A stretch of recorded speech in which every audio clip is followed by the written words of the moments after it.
If you're watching this review of episode 3 before watching the episode, then I'd highly recommend going back and watching it first, because I want to talk a lot about the Battle of the Stepstones. Episode 3 opens with Daemon Targaryen assaulting the Stepstones and trying to prematurely end the war. This scene is surprisingly very productive because it sets up a lot of different developments that will be important later on, like Daemon being kind of careless towards his soldiers, the geography of the battlefield and the assets of the caves, and the big arsenal of archers that can put a lot of pressure on a dragon. I think it's a perfect idea to have this set piece grant the antagonist with something that inherently counters dragons, because nerfing dragons brings down Daemon's side to actually have to fight for their victory, instead of easily incinerating everyone. This was something that I was curious about how they were going to handle, because just having the dragons wiping out a whole army wouldn't have enough conflict, but coming up with natural ways to limit them is good writing. This was a major issue in Season 8 where the supposed limitation of scorpions were relatively useless against Drogon, despite them being set up as very lethal against Rhaegal. So in that particular battle, there was really no suspense because Daenerys was just wiping the floor with the enemy. Here in House of the Dragon, Daemon has to get his hands dirty and risk his life because he can't depend on Caraxes. Which, before getting into that bit of action, the prior scene in which he gets a letter from his brother really establishes Matt Smith as a perfect choice for Daemon Targaryen. Him smiling through his annoyance with Viserys' decision to send aid throws the audience for a minor loop because he's not actually smiling in relief that he's getting help. There's just so much to read into for this quick expression, and it's really intriguing. This moment was also made even better because of how much pressure was put onto Viserys to lend aid to Daemon and the Valyrians. So all this turmoil just for Daemon to be an absolute Chad and deny the backup to instead prove himself was a legendary character building moment. He doesn't want to be reliant on his brother and live in his shadow, but instead wants to become his own dragon.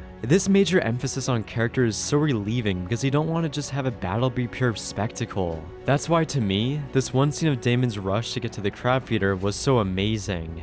Now, there are certain aspects that I've seen criticized, like Daemon having plot armor in relation to not getting hit by arrows, but the fact that he is doing a full tilt sprint like Tom Cruise and is occasionally taking cover counters the barrage of arrows a bit. To a degree, it can be a little frustrating, but in comparison to the Battle of the Bastards as an example, where Jon Snow survives like a dozen arrow storms while not doing anything, I'd much prefer the Battle of the Stepstones in that regard, because at least Daemon is making an effort to avoid the arrows. Then when he gets bogged down by a bunch of pirates and loses his speed, that's when he gets hit. So any fear that Daemon had plot armor in this moment for me vanished, because at least the man is getting injured. And on that point, I love that they allowed Daemon to get injured because it proves that what he was doing was really dangerous. Thus, it doesn't compromise and make any threats in the show a joke. This also coincides with character building because he's risking everything to prove himself, and it showcases how strong Daemon is because he's continuing to fight with his injuries. That's the thing with arrow hits, you can easily make them non-lethal and have your hero trudge on, so I don't know why it didn't happen at least once in the Battle of the Bastards.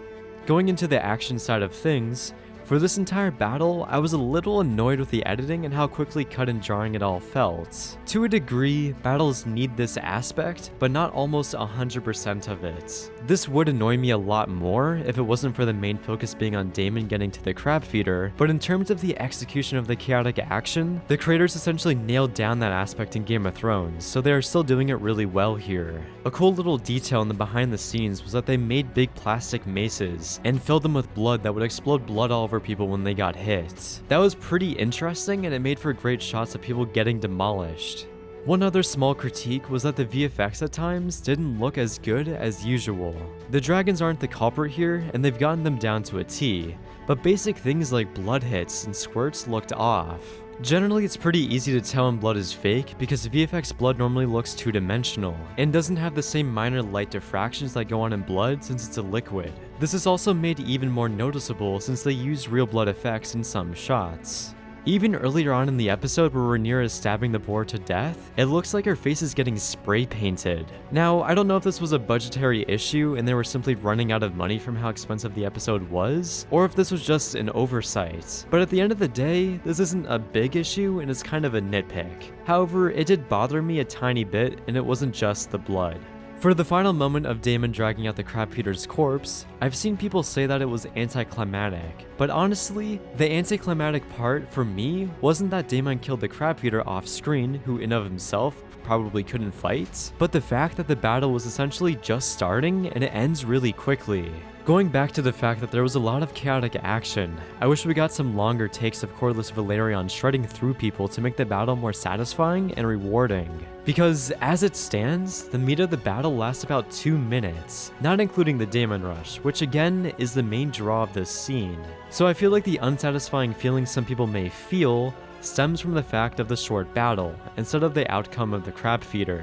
Because to me, just because we can't see his death doesn't make that part any worse. Since I've talked a lot about the Battle of the Stepstones, I'll just touch on some of the highlights of the rest of the episode. And I also won't bog down this review with how sexy Sir Criston Cole's attempts were to seduce Rhaenyra with a sweet campfire getaway. For the King's Hunt, initially I was a little underwhelmed by this entire 40-minute portion of the episode, but it was like a snowball rolling down a hill as it gets bigger. The episode starts out essentially catching us up as to what happened in the last 3 years and provides updates. But the second the episode is done with that, the conflict sparks and makes everything really interesting. This is primarily in the form of Viserys slowly getting more drunk as the day goes on. It really amplifies his struggles as a king, and it really spices up every dynamic that would otherwise be a little dull. Paddy Considine is really giving an outstanding performance, and this singular moment of Otto Hightower suggesting that Rhaenyra marry Aegon was hilarious. Now, it feels a little out of character for Otto Hightower to say this because of how stupid it was in the moment, but it does spawn a great line for Viserys.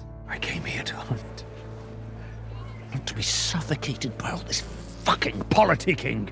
It's also ironic that the one person that is genuinely trying to give him good advice is Lionel Strong, because besides him, this poor guy is just getting bombarded by everyone, and I think they did a magnificent job this episode in showing his struggles. I love how he isn't a perfect character and regularly makes mistakes. Something that essentially haunts him because prematurely naming Rhaenyra as his heir before having a male child may inadvertently start a war in the future. Making decisions as a king is extremely important, and any minor mistakes he makes exponentially affects the realm as a whole, which is pretty much showcased through the Stepstones conflict, despite that being a not so minor mistake. Get it? Minor? I've seen some people dislike Viserys for making so many mistakes, or him just being stupid at times, but internally flawed characters to me are inherently interesting, because they breed so much conflict from their actions. Like Robert Baratheon was an extremely flawed character, and he was a fan favorite, among other reasons too. And not only is Viserys being pressured by all of this conflict, but he's also literally falling apart. This poor guy isn't catching any breaks, which I'm also kind of curious how the cut is doing on his back. I feel like they're going to reveal around episode 5 or something and half his back is going to be black. It also may just be me, but I feel like through Paddy Considine's performance, he's subtly showing he's holding back pain in some scenes. I feel like he's in constant anguish from his back, because inevitably, his death is going to come from the throne, which will be really poetic. Being king is what will kill Viserys, almost as if the throne rejects him for not being a good ruler. But looking at one more scene for Viserys, his monologue by the bonfire was so mesmerizing. Even when this man is drunk, he is spitting some great lines like, "What is the power of a dragon next to the power of a prophecy?" And, "I thought Rhaenyra was my way out of my abyss of grief and regret." So some good lines are making their way into the show slowly, and relax when saying the dialogue isn't good because it is good. But the scene acts as an emotional climax for Viserys, as he reveals having visions of Aegon, and his obsession of having a boy is what killed Rhaenyra's mother. The moment he actually questions himself as to if he's been making mistakes really hit me hard, because the second you come to that realization, it's over. Or if he starts second-guessing himself, that's the end. For him, for the clever little twats, for everyone. So to me, this scene was a definite standout next to Daemon's rush. And out of the entirety of the King's Hunt, I initially had one critique, which is now gone, but it felt pretty hypocritical at the time for Rhaenyra not wanting to marry anyone. Because in the episode prior, she was very understanding of her father marrying again, and the overall tradition of marrying and gaining more power, thus furthering your line. But in later scenes back in King's Landing, they revealed the extra layer of Rhaenyra being troubled by the fact that she wouldn't become queen anymore, and will also be losing her valley by marrying someone. To me, it went from a generic father and daughter conundrum back to the complex drama of medieval times. It's also nice that they make Viserys really kind to his daughter, and his approval for her to marry at her own pace and choosing. It's really his main redeeming quality and is very wholesome. God, I just love their dynamic, and it makes me sad that their time is fleeting since they're doing so many time jumps. But yeah, overall, episode 3 was very good, and I'm happy to see that the action was well executed, despite there being some hiccups, but I don't want to be overly critical because it wasn't really that long, and the actual main moment of the battle was still incredible. Thank you for watching, and let me know what you thought about episode 3 of House of the Dragon.